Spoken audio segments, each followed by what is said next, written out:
2014 Honda Odyssey.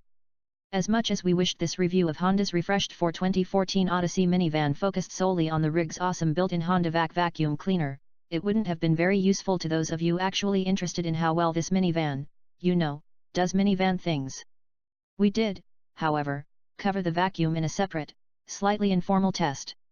Given that none of the 2014 Odyssey's changes are mechanical in nature, consider this test a refresher on all things Odyssey. Lightning bolt, lightning bolt. The current generation Odyssey first opened its dual sliding side doors to the world 4 years ago, and our long-term test of a 2011 model was our last full report on the van. For 2014, buyers can choose from count M7 trim levels, base LX, X, spicier EXL, basically the X plus leather, EXL with res, EXL with a rear seat entertainment system, EXL with Navi, leather-lined X with navigation, Touring, bundles the XLS rear seat entertainment system and Navi, and the focus of this test, the range-topping Touring Elite. All Odysseys now have headlights with darkened trim, LED-lit tail lights, and updated wheel designs, plus the latest front fascia, hood, and grille.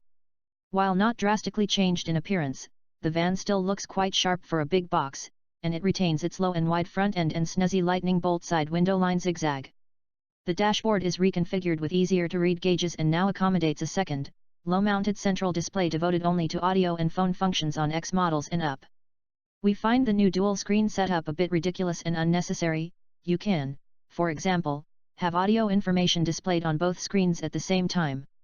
The lower screen is operated by touch, whereas the upper unit is manipulated via hard buttons confusingly located below the lower display. That the two screens' resolution and graphics aren't matched is almost a secondary complaint. A carryover 3.5-liter SOHC V6 powers the front wheels of every Odyssey, sending its 248 horsepower through a 6-speed automatic.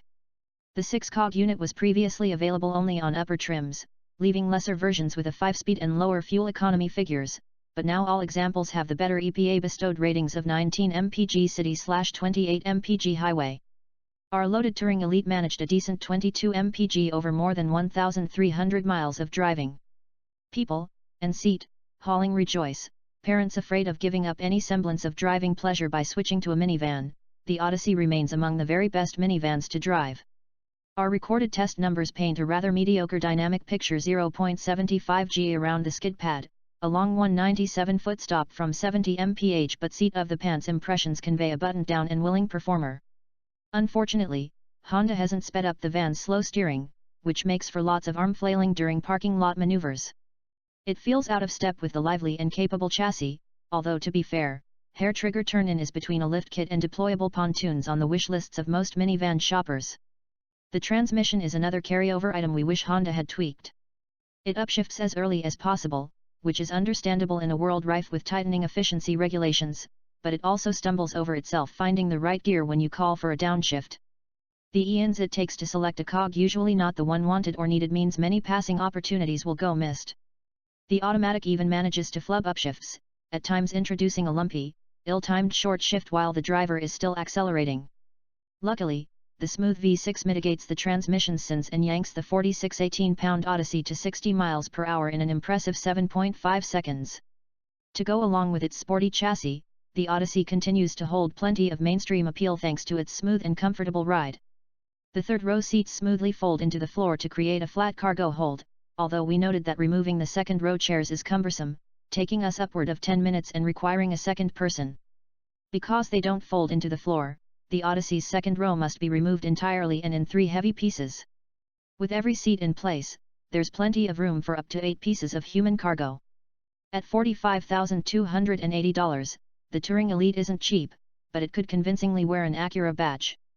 Leather, navigation, tri-zone automatic climate control, second and third row sunshades, a sunroof, power sliding side doors, a power opening tailgate, a rear view camera, HID headlights, a 10-way power driver's seat, a 650-watt 12-speaker audio system, the awesome vacuum, and a rear seat entertainment system with a 16.2-inch display and wireless headphones are all included.